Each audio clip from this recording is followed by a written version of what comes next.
everybody, welcome back to Forza Horizon 4 with a little bit of a discussion to start off with. You see, if a normal car, relative terms, like this Lamborghini Huracan is not enough for you, you can go for a special edition version, in this case the Performante.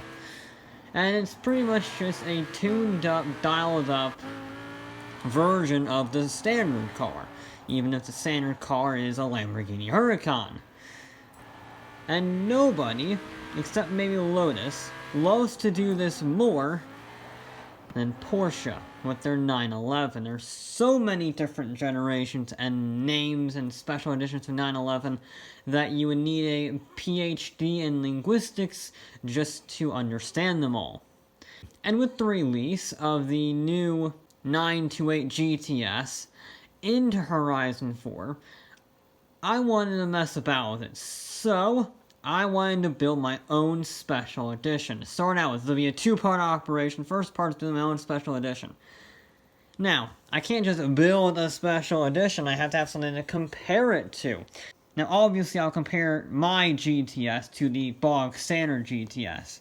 But in order to get some semblance of what the split time roughly should be, I compared the 2019 GT3 RS to the 2016 GT3 RS, the 911. And I did all of this around a hot lap circuit in Edinburgh. So each car would have 6 laps, so 5 flying, to set the best lap time possible. And I wanted to try, my goal was to get a relatively similar split time between the two faster versions, so we start off with our benchmarks, if you will, the 911 GT3s. I gotta say, right off the bat, the 2019 911 GT3 RS might just be one of my favorite vehicles in all of Forza to drive. I absolutely love it. It's not quite, silky smooth to drive. You can get wheel spin. It is tossed about by the bumps because of the racing suspension, but it keeps you on your toes, and yet it is still so fast to drive. It is so fast, and it is so smooth when you get it right. It is super satisfying. I love it. And actually, it did feel slightly different than the 2016. Obviously, it has 30 more horsepower, it's got new suspension, or at least reworked suspension. Little tweaks here and there is what Porsche is best at. It actually did feel different. It felt a little more lively, it felt a little more angry, a little more tense than the 2016. And the results do show that. The 2019 was a second faster, near enough. Now I should say, that is an ordinary lap of 50.38. That's an ordinary lap for the 2019. Where the 51.18 from the 2016 was an absolute god-tier lap. That was, every single corner was millimetrically perfect. It was a joyous lap that I did not record, but I wasn't recording the standard version of this because who really cares? So, with a god lap compared to a normal lap, it's about a second difference between the two cars. I would say a second difference. The 2019 is a second faster than the previous, so seems pretty fitting, and that was going to be my target, if you will, to be about a second faster. So I applied similar upgrades, a similar style of upgrades, to my GTS, called the GTS RS, very German of me. And it got about 20 more horsepower from 354 to 376. The weight was cut by about 70 pounds from 3,600 to 3,500. And it got street tires versus the standard tires, bit better tire widths, some street upgrades, no race upgrades, so because this is a car from 1993. They did not have race parts for this road car in that time frame. I was trying to keep it relatively time accurate. So, the original Porsche GTS 928 is very top B class, 695, whereas my GTS RS was almost mid A class, so it gained about 50 PI. So how would it do? Well, the normal GTS to drive, it's a bit 90s, I think is the right word. Massive power from I believe it's a V8 in that. And everything else is sort of there. It is better than you would kind of expect for a grand touring car in the 90s, but it doesn't really handle that well. The weight transfer is a bit iffy, the power is a bit brutish, and spins the wheels up.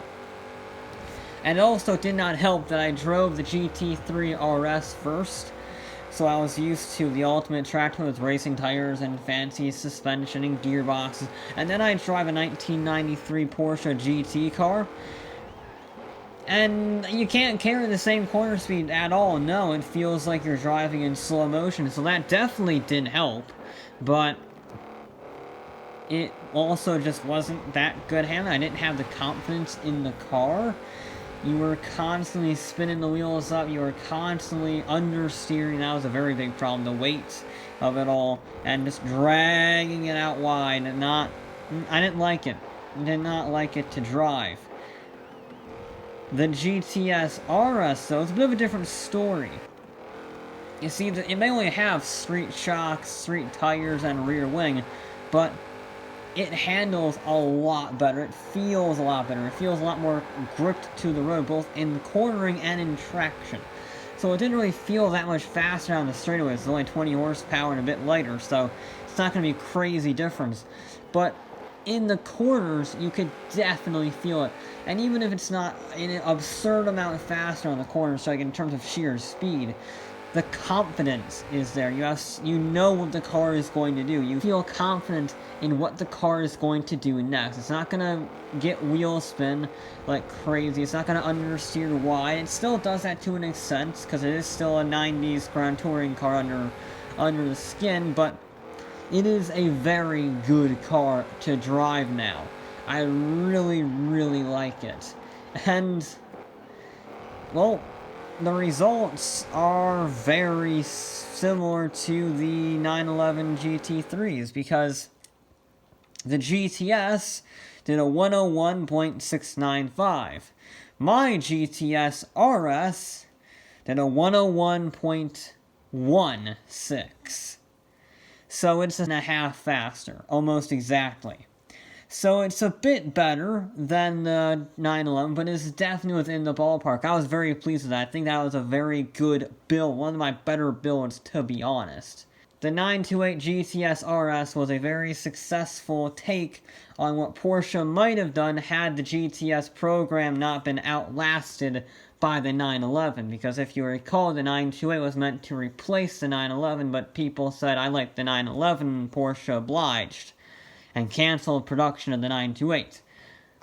So, I thought that this car would be a pretty good representation of what Porsche would have done had they not canceled. And I think I succeeded pretty good. It had a comparable improvement in performance to previous, future Porsche generations, and that's where I was going to leave it.